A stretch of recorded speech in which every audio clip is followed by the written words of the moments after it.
Shalom semuanya, mari kita berdoa sebelum kita mendengarkan renungan pagi.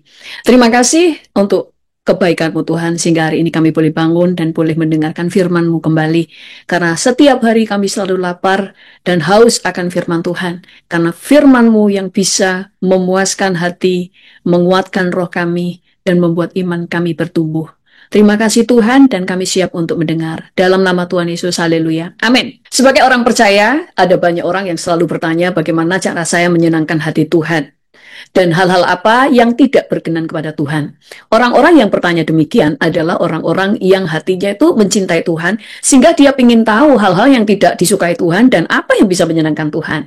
Nah, kita akan pelajari hari ini karena kadang-kadang kita tidak merasa atau tidak sadar hidup kita itu tidak berkenan kepada Tuhan. Hari ini firman Tuhan tentang 5 kebiasaan yang tidak berkenan kepada Tuhan. Yang pertama adalah pada waktu kita mengabaikan firman Tuhan.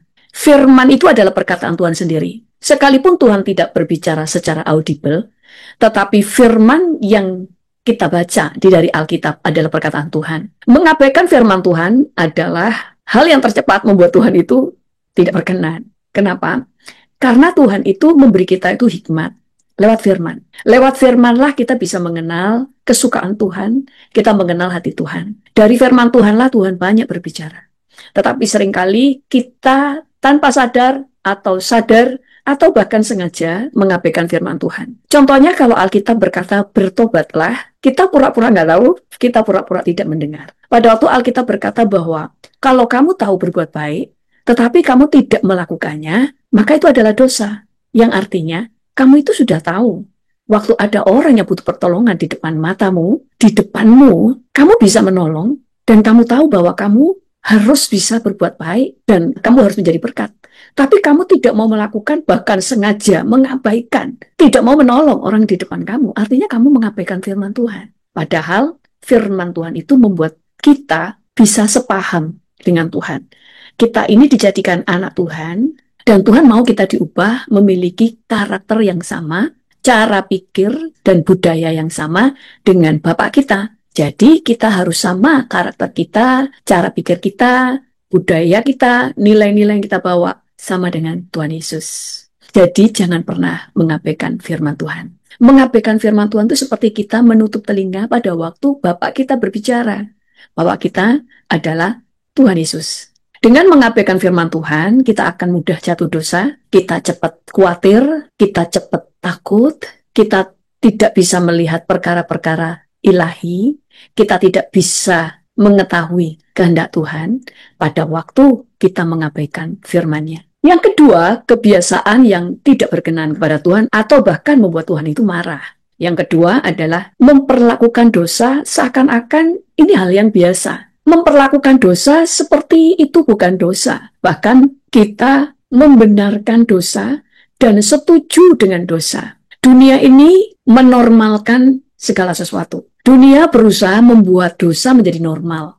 Yang salah menjadi benar, yang benar menjadi salah. Itulah dunia. Itu sebabnya sebagai anak Tuhan, kalau kita ingin berkenan kepada Tuhan, kita harus berjalan lurus bersama Tuhan. Jangan biarkan dunia ini mencemari hati kita, sehingga kita juga sama dengan mereka, membenarkan dosa, menganggap dosa itu hal yang biasa. Kita menganggap biasa gosip, kebohongan, mentertawakan nasib orang yang buruk. Kita menganggap biasa pada waktu kata-kata kita menyakiti orang. Kita menganggap biasa pada waktu kita menjadi orang yang menyebarkan gosip. Kita belum tahu kebenaran cerita, kita sudah menyebarkannya. Kita menganggap itu adalah hal yang biasa, hal yang normal. Kita menganggap biasa pada waktu kita berpakaian yang bisa mengundang nafsu orang lain. Kita menganggap biasa pada waktu kata-kata kita menghina orang lain, meremehkan orang lain. Kita menganggap biasa pada waktu kita merendahkan orang lain, membuli orang lain. Bahkan kalau kita menjadi orang tua, kita menganggap biasa kalau anak kita nakal,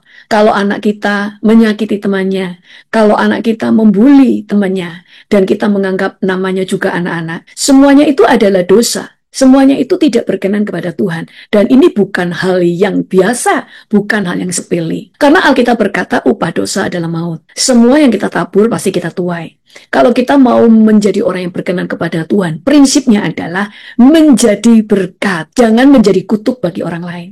Tuhan itu nggak cuma mengasihi saudara dan saya, Tuhan juga mengasihi orang lain. Sehingga pada waktu kita membenarkan dosa, kita membenarkan pada waktu kita menyakiti orang lain, bahkan kita juga setuju kalau orang lain juga menyalahkan yang lain, maka hidup kita sedang melukai hati Tuhan. Karena pada waktu kita menyakiti anak-anak Tuhan, pada waktu kita menyakiti manusia yang adalah ciptaan Tuhan, yang diciptakan menurut gambar dan rupa Allah, kita sedang melukai hati Tuhan. Jadi bertobatlah, bukan hanya saudara bertobat, tapi didiklah anak-anakmu, didiklah keluargamu untuk tidak suka melukai orang lain. Yang ketiga adalah kebiasaan yang tidak berkenan kepada Tuhan adalah kemunafikan. Pada waktu kita menjadi orang-orang yang munafik, penampilan kita sepertinya rohani, tetapi hidup kita tidak sama dengan penampilan kita. Ada dulu seseorang, dia sepertinya orang yang sangat rohani, kesaksiannya sangat luar biasa, tetapi kemudian anaknya sendiri cerita kalau orang tuanya itu seorang yang munafik. Salah satu hal adalah dia suka untuk menyebarkan kabar hoax, untuk menghasut dan untuk memprovokasi orang. Dia suka memberitakan berita-berita yang tidak benar untuk memprovokasi orang. Jadi menyebarkan gosip lewat WhatsApp, lewat apapun, dia lakukan. Dan orang tidak pernah tahu siapa sumber beritanya. Makanya jangan cepat percaya dengan berita yang tidak jelas penulisnya siapa dan dari media apa. Dia selalu menyebarkan gosip dan menimbulkan kerusuhan, menimbulkan fitnah, dan sebagainya. Jadi sebagai orang percaya, jangan menjadi orang yang suka berpura-pura. Jangan menjadi orang yang munafik, tetapi menjadi orang yang benar. Yang keempat adalah Tuhan membenci kesombongan. Salah satu dosa Lucifer sehingga dia terbuang dari surga adalah kesombongan. Akar dari segala dosa Lucifer adalah sombong. Dia merasa mulia, dia merasa layak untuk disembah, sehingga dia merasa, ngapain aku menyembah Yesus? Toh aku juga mulia. Ada kesombongan, dan dia ingin mencuri kemuliaan Tuhan menjadi kemuliaan dia sendiri. Alkitab berkata di dalam Amsal 16 ayat 18, kecongkakan mendahului kehancuran, dan tinggi hati mendahului kejatuhan. Jadi kesombongan itu dibenci Tuhan. Kenapa? Karena kesombongan bisa menghancurkan hidupmu sendiri. Itu sebabnya Tuhan membenci kesombongan karena Tuhan tidak mau hidup kita hancur. Alkitab berkata, kerendahan hati awal dari peninggian. Kalau kamu rendah hati, kamu akan ditinggikan. Karena budaya kerajaan Allah adalah rendah hati. Yang kelima adalah Tuhan itu nggak suka dengan gaya hidup yang suka menghakimi. Alkitab berkata di dalam Matius 7 ayat 1-2, jangan kamu menghakimi supaya kamu tidak dihakimi. Karena dengan penghakiman yang kamu pakai untuk menghakimi, kamu akan dihakimi dan ukuran yang kamu pakai untuk mengukur akan diukurkan kepadamu. Jangan menghakimi supaya kamu nggak dihakimi. Kayak contohnya, ada dulu seseorang itu, dia itu komplain terus tentang orang lain. Si ini kok nggak disiplin ya? Masa gini aja kok telat? Padahal dia sendiri juga telat. Sehingga semua orang berkata begini, kamu sendiri juga sering telat gitu loh. Lalu dia marah. Kenapa kalau saya telat, kalian marah sama saya? Kenapa nggak marah sama si A? Terus kita bilang, loh, kita tuh cuma ngomong karena kamu selalu komplain tentang orang lain yang terlambat. Kita cuma mengingatkan, kamu juga terlambat. Dia ngomong lagi, kenapa nggak menyalahkan orang lain? Orang-orang itu nggak dimarahi. Terus kita ngomong, karena orang-orang itu nggak marah tentang orang lain. Dan Alkitab mengajar kita untuk tidak menghakimi. Karena kita semua adalah orang-orang yang juga patut dihakimi. Karena kita semua adalah orang berdosa. Walaupun mungkin dosanya berbeda, kadarnya berbeda, tapi kita semuanya adalah orang yang berdosa. Jangan suka menghakimi. Kalau ada yang salah, tegur. Tapi sebelum menegur, cek dulu, apakah kamu juga memiliki dosa yang sama? Karena ukuran yang kamu pakai untuk mengukur akan diukurkan kepadamu. Tulis di chat 5 kebiasaan yang tidak berkenan kepada Tuhan. Yang pertama, mengabaikan firman Tuhan. Yang kedua, memperlakukan dosa seakan-akan dosa itu biasa. Menormalkan dosa, bahkan setuju dengan dosa. Yang ketiga adalah kemunafikan. Yang keempat, Tuhan membenci kesombongan. Dan yang kelima adalah Tuhan membenci pada waktu kita suka menghakimi. Kalau kita mau menjadi orang yang berkenan kepada Tuhan, maka kita bertobat dan berusahalah untuk keluar dari sikap hidup dan gaya hidup yang demikian, supaya kita berkenan kepada Tuhan. Mari kita berdoa. Terima kasih kepadamu Tuhan. Biarlah kami menjadi orang-orang yang berkenan. Biarlah kami terus mengalami perubahan hidup, menjadi manusia yang terus diperbarui.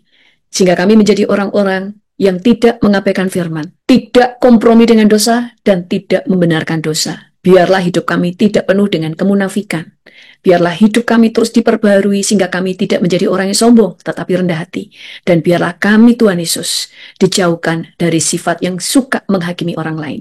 Tetapi biarlah hidup kami terus diperbarui. Basuh kami dengan kuasa darah-Mu, sehingga kami terus dikuduskan, hati kami terus ditahirkan, sehingga kami menjadi orang-orang yang hidup dalam kebenaran dan menyukakan hati Tuhan. Terpujilah nama-Mu di dalam nama Tuhan Yesus. Haleluya. Amin. Tuhan Yesus memberkati, dan jangan lupa untuk subscribe, serta bagikan video ini ke teman-teman dan keluarga. Tuhan Yesus memberkati.